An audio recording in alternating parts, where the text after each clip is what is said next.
우리 채널에 오신 것을 환영합니다. 요즘 이제 민주당의 가장 큰 이슈는 아무래도 돈봉투 사건일 건데요. 언론이 됐거나 국민들이 됐거나 돈봉투 사건에 엄청난 관심을 갖고 계시죠. 사실 근데 이거는 시간 문제라고 보입니다. 송영길이가 귀국하는 게 됐거나 그리고 또 처벌을 받고 관련자들이 구속이 되는 거, 이 모든 것들이 시간 문제라고밖에 보이지 않는데, 워낙 일단 명백한 증거가 있다 보니까 다른 얘기를 할 수가 없습니다. 사실 그리고 송영길이를 처벌하는데 제일 중요한 근거가 되는 게 송영길 본인 스스로가 이런 돈봉투 사건을 인지하고 있었는가, 이 부분인데요. 녹취록을 보니까 알고 있었다라는 것뿐만 아니라 걱정까지 했다라는 거 아닙니까? 레고가 돈 많이 썼냐 이런 식으로 물어보기까지도 했다라는 건데, 누가 보든지 간에 알고 있을 수밖에 없었던 그런 상황이었던 거죠. 끝까지 일단 송영길이가 버팅기는 모양새를 보이다가 마지막엔 지금 일단 귀국하겠다라고 입장은 보인 것 같은데, 그럼에도 불구하고 이재명 쪽에서는 야, 그러면 귀국할 거면 빨리 그냥 귀국을 하고 프랑스에서 괜히 그냥 기자회견도 하지 마라, 기자회견 자체를 열지 마라, 이렇게 설득하고 있다라고 하는데요. 끝까지 일단 송영길이가 기자회견을 하겠다라고 하는 입장을 보이고 있습니다. 그리고 하필이면 또 기자회견하는 시간이 한국 시간으로 봤을 때는 저녁 시간에 이렇게 하다 보니까 저는 11시인가 그때쯤 한다라는 거 아닙니까? 누가 보든지 간에 의도가 뻔하겠죠. 그래서 이재명이가 지금 바라는 것처럼 일방적으로 송영길이가 모든 게 내 죄입니다, 내가 다 그냥 짊어지고 가겠습니다 라는 식의 모양새는 안 나타날 것 같습니다. 가기는 가더라도 송영길이가 이재명의 발목이라도 붙잡고 같이 끌고 가지 않을까, 이렇게 지금 예상이 되고 있죠. 그래서 우리가 돈봉투 사건도 계속해가지고 관심을 가져야 됩니다. 이정근이 또한 마찬가지로 송영길과 비슷한 지금 상황인 것 같아요. 그리고 또 얘기가 나오는 게 본인 스스로가 민주당으로부터 꼬리 자르기를 당했다라고 해가지고 배신감을 느껴서 굉장히 지금 또 열심히 검찰 조사에 협조하고 있다라고 하지 않습니까? 그래서 지금까지 드러난 내용 말고 또 어떤 추가적인 내용이 드러날지 우리가 또 흥미롭게 지켜보면 되겠습니다. 그런데 오늘 일단 제가 말씀을 좀 드리고자 하는 것은 이 돈봉투와 관련된 거 말고 우리 이재명과 관련돼 있는 아주 중요한 이슈가 한 가지가 남아 있죠. 대장동과 관련된 그거를 좀 정리해 드리고자 하는데요. 이번에 김만배 씨가 재판에 나가가지고 또 재판장한테 한 소리 들었다라고 합니다. 아주 직설적으로 재판장이 야, 그럴 거면 그냥 아무 소리 하지 말고 진술 거부라도 해라, 어떻게 이렇게 말이 앞뒤가 안 맞는 얘기를 할 수가 있냐, 이런 얘기까지 들었다고 하는데, 도대체 뭔 얘기를 했길래 재판장으로부터 그런 얘기를 들었는지 한번 좀 봐야 되겠습니다. 일단 김만배 씨가 이번에 재판에 출석해가지고 강조했던 포인트가 뭐냐면 자기가 의형제를 맺은 적이 없다는 겁니다. 지금까지 나왔던 얘기가 정진상, 김만배, 그 다음에 김용, 유동규 이렇게 해가지고 의형제를 넷이 맺었고, 그렇게 의형제를 맺어가지고 바로 이제 진행을 했던 사업이 대장동 사업이었다, 요렇게 이제 진행이 되고 있었는데, 그거에 대해서 적극적으로 이번에 김만배 씨가 부인을 했던 것이죠. 그런데 이거는 이제 와가지고 부인한다고 부인이 되는 것도 아니고요. 부인을 하면 할수록 코미디밖에 되지 않습니다. 왜? 검찰이 너무나 명백한 증거, 녹취록을 가지고 있기 때문에 부인한다고 부인할 수 있는 게 아니거든요. 2014년도 6월 29일이었습니다. 이때가 이제 대장동 사업을 시작하기 위한 화천대유를 설립하기 8개월 전쯤인데, 이때 남욱이 정혁한테 어떤 얘기를 하냐?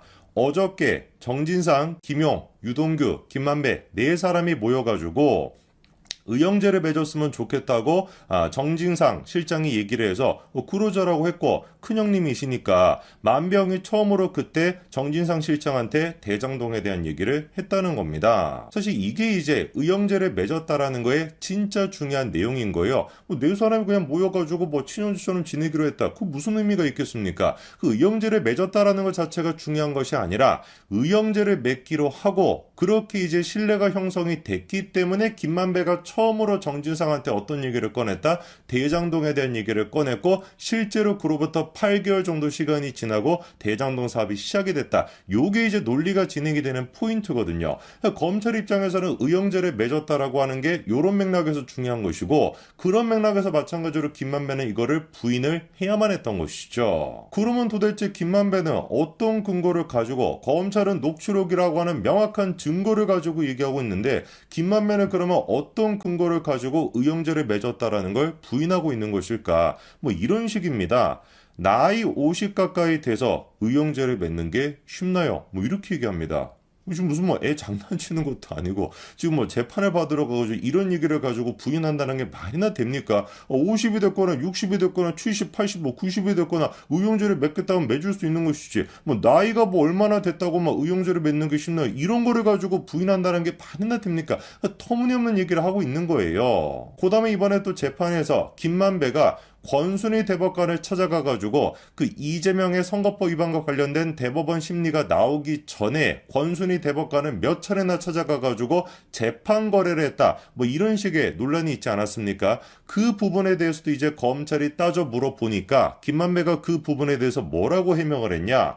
권 전 대법관이 책을 쓰고 있어가지고 상이차 많이 갔다 이런 얘기를 하고 앉아 있습니다. 기가 찬 노릇이죠. 아니 도대체 김만배가 뭐라고 아니 권순희 대법관이 자기가 무슨 책을 쓰는데 김만배 그 사람이 뭐라고 뭐 몇 차례나 그렇게 막 직접 불러 들어가지고 다른 데도 아니고 카페 같은 데서 만나는 것도 아니고 그렇게 자기 뭐 사무실로 막 몇 차례나 불러가가지고 상의를 하겠습니까? 뭐 대단한 법률적인 지식을 가지고 있다고. 그 다음에 또 검찰이 김만배한테 유동규 씨가 대법원 판결 선고 전부터 정진상이가 김만배한테 20억 원을 요구했다라고 물어보니까 김만배가 또 뭐라고 하냐? 정진상이는 자기한테 그런 요구를 할 수 있는 사람이 아니고 그런 관계도 아니래요. 그러니까 정진상 정도 되는 급, 그 정도 급으로는 자기한테 그런 요구를 할 수가 없다. 이런 얘기인 거 아니겠습니까? 그러면서 제쳐하는 얘기가 뭐냐?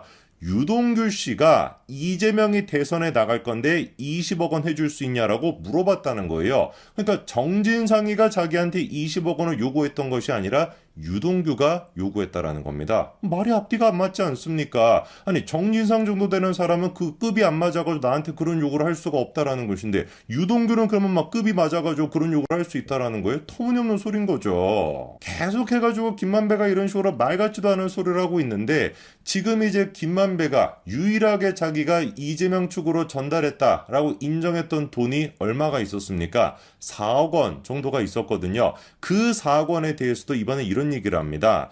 2021년도 1월달 유동규한테 5억 원을 주면서 4억 원은 남욱한테 전달하라고 했다라고 얘기를 했다는 거죠. 그러니까 4억을 줬다라는 거는 인정을 하고 있습니다. 근데 그 이유가 뭔지에 대해서 뭐라고 얘기하냐? 남욱과 공통비 문제로 서로 힘든 상황이라서 그거를 풀기 위해서 4억 원을 줬다는 거예요. 그 얘기를 듣고 검찰이 이렇게 물어보죠. 아니 유동규한테 당신이 5억 원을 주면서 걸리면 네 사람이 다 죽는다라고 얘기했는데 그 네 사람이 누구냐라고 물어보니까 유동규, 정영학, 남욱, 김만배 이렇게 얘기를 합니다. 말이 앞뒤가 안 맞는 것이죠. 남욱과의 문제를 풀기 위해 가지고 돈을 줬다라는 거 아닙니까? 문제를 풀기 위해서 돈을 줬는데 왜 도대체 그게 걸리면 네 사람이나 죽어야 되나요? 말이 안 되는 것이죠. 그리고 또 심지어 남욱과의 문제라고 얘기했는데 왜 유동규가 나오고 정혁이 나오고 남욱이 나오고 김만배가 왜 나오는 거겠습니까? 앞뒤가 지금 하나도 안 맞는 거예요. 그러니까 참다가 못 참고 재판부가 뭐라고 따져 물었던 거냐?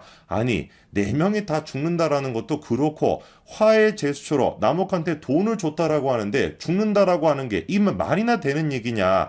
말을 만들어내지 말고 본인 혐의와 관련된 부분은 거부권을 행사하는 게 맞다. 계속해가지고 이러다가 모순된 진술만 나오고 있으니까 그냥 거부권이나 행사해라. 이렇게까지도 얘기를 했던 겁니다. 보니까 지금 김만배 씨는 작정한 것 같아요. 지난번에 이제 남욱한테 재판에서 마주치면서 했던 얘기처럼 너는 네 길을 가라. 나는 내 길을 가겠다라고 했던 거. 그거 그대로 그냥 실행하고 있는 것 같습니다. 모든 책임을 그냥 누구한테 떠넘기고 유동규한테 떠넘기고 이재명과의 관련성은 끝까지 부인하는 거. 이게 김만배가 지금 취하고 있는 제스처인 것 같은데 글쎄요. 한번 지켜봐야 되겠습니다. 그나마 지금 만배가 아직까지도 이재명을 보호하기 위해서 몸부림을 치고 있는데 송영길이까지도 저렇게 손절당하는 마당에 과연 김만배가 언제까지 버틸 수 있을지 한번 지켜봐야 되겠습니다.